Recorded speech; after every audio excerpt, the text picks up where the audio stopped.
Parshas Va'era. This week's Parsha has lots of plagues, lots of dialogue between Moshe and Paro, sometimes Moshe and Aaron and Paro, a lot of back and forth,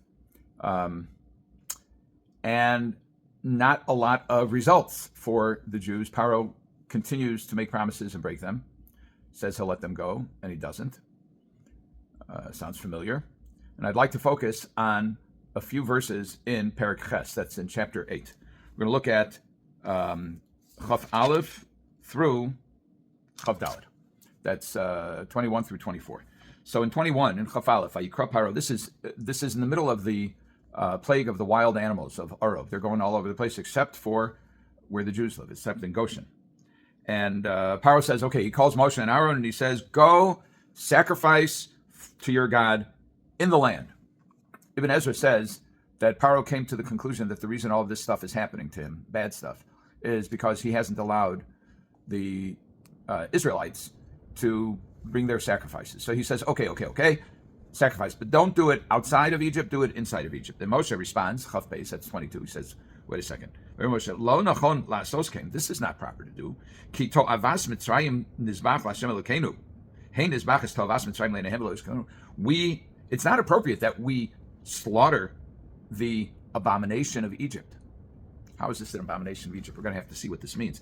And then he says, what? We're going to, nizbach es to'avas Mitzrayim le'nehem. We're going to slaughter the abomination of the Egyptians of Egypt before their eyes, and they won't stone us? They'll kill us if we do it in the middle of Egypt. Instead, Derech, this is Chav Gimel 23, Derech Shloshes Yomim Nelech Bamidbar. We will go a trip of 3 days, a 3-day journey in the desert.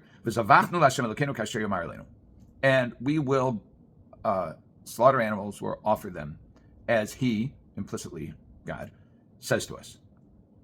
And Paro says, okay, I'll send you out, and you can bring offerings to the Lord your God. This is Chav Daled, L'Hashem Elokechem Bamidbar, in the desert. Okay, Rak Harchek Lo Tarchichu Laches Hatir Badi. Just don't go too far.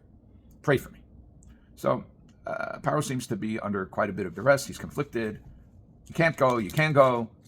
What's this business about the abomination of Egypt, and what's this business about 3 days?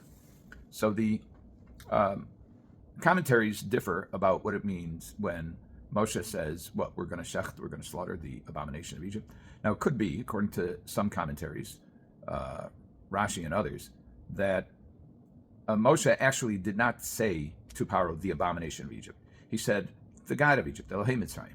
But for the purposes of recording this for generations, the Torah changes his word to characterize the God of Egypt as the abomination of Egypt. Not all commentaries are satisfied with this. And they suggest that when Moshe says the abomination of Egypt, he doesn't mean the object is an abomination of Egypt. He means the act of slaughtering an animal is an abomination to Egypt. The question is why? Why would it be an abomination?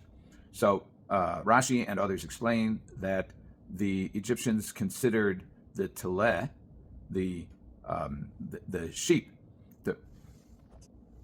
to be a deity. It was an object of avodah zarah. And therefore, it would be abominable to the Egyptians that somebody is slaughtering their gods. So then the question is, and the Ibn Ezra asks this in the name of Rav Yeshua, that he says, why then would eating all meat be off the table as far as the Egyptians go? So one might say that they had kind of a regulation that to prevent the encroaching on what they considered to be the divine animal, that all animals were prohibited. Ibn Ezra actually takes a different approach. And he says that the Egyptian culture, at least in this respect, was similar to the Hindu culture, which is found in India, in which no meat, as a matter of principle, is eaten. And no derivatives of meat are eaten. So derivatives meaning eggs or milk. Now, not all Hindus follow this practice. There are different practices among Hindus. I'm not an expert, but I have friends who are Indian, and I also have, I've done some research on this. Like many religious restrictions, there's a spectrum of observance. But at its core, at least, the notion is that anything that was endowed with life is to be respected, and we don't touch it, we don't eat it. Now, in that case, the Ibn Ezra asks, so why did they even have these animals? And we know, for example, they had horses. They didn't eat the horse meat. We know that they had all kinds of animals that were smitten in the plagues, in the Dever. So, and we know that that when the children of Yaakov came to Goshen, and Paro asked them, what did he do? They said, we are shepherds. And Paro said, okay, I'm going to set you up, and then you can tend to my sheep too. Well, if they're not eating animals, what do they need animals for? And the Ibn Ezra says animals have functions other than simply for food. For example, a horse and a donkey are used for transportation. They are also beasts of burden. A cow is used for plowing, for the force that a cow has, even in India to this day. Sheep are used for their wool. So there are ancillary uses for these animals that are not directly related to the eating of the meat, and in fact, they don't necessarily require the slaughtering of the animal. If the animal dies of natural causes, you can use its leather. And in India, there are people who are particular not to wear leather, or at least not to wear leather from a slaughtered animal. So the Ibn Ezra suggests that there are similarities between the preferences of the Egyptians and the prevailing then, and the Ibn Ezra lived at the end of the 1000s into the 1100s. That there's similarities between the eating culture of Egypt and then of that day and the eating culture of India. He mentions that specifically. Now the question is, what's the significance of 3 days? And we can see. Actually, before we talk about 3 days, let's talk about this abomination of meat eating. It's not just meat eating, but it's also meat eaters that are an abomination to the Egyptians. We see this going back to Bereshis in the Parshas of Miketz, where Yosef is toying, if you will, with his brothers, and he sits them down and he feeds them. And it says, this is in Bereshis, Mem Gimel, Lamed Beis. That's 43:32. Vayasimu levadam, he's dealing with his brothers. Vayasimu levadam v'lahem levadam. He put food for himself separately, for his brothers separately, and to the Egyptians, all separately. They did not eat together. Why? They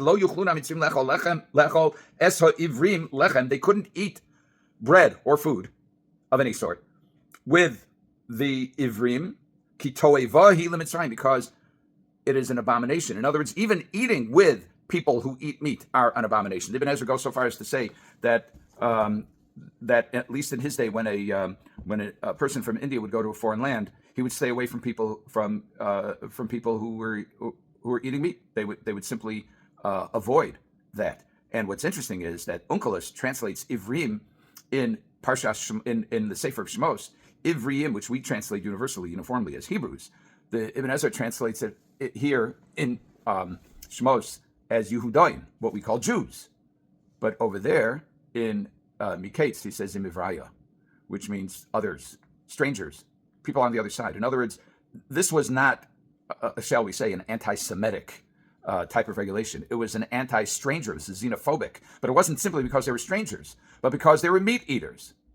So then we get to the question of what's this 3-day business?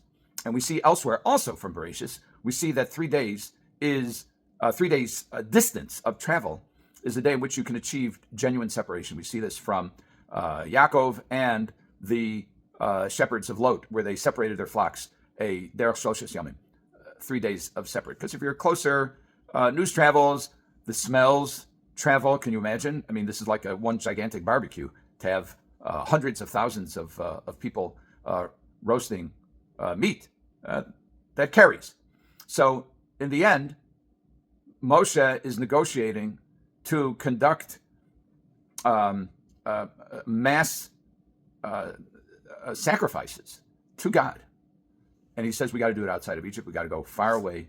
And Paro is trying to accommodate this tension between his hand being forced by the plagues and Moshe advocating for this slaughtering of whether they're sacred animals or just it's detestable to kill the animals. But at the end of the day, there are competing interests here, and Paro finally capitulates before Moshe relieves the pressure of the plague of the wild beasts. And then, of course, he asks Moshe to stop the plague, to pray and stop the plague. He intercedes, he stops the plague, and surprise, Paro reneges.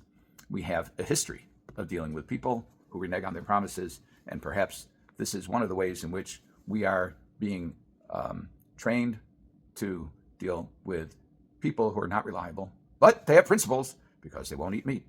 Have a good Shabbos.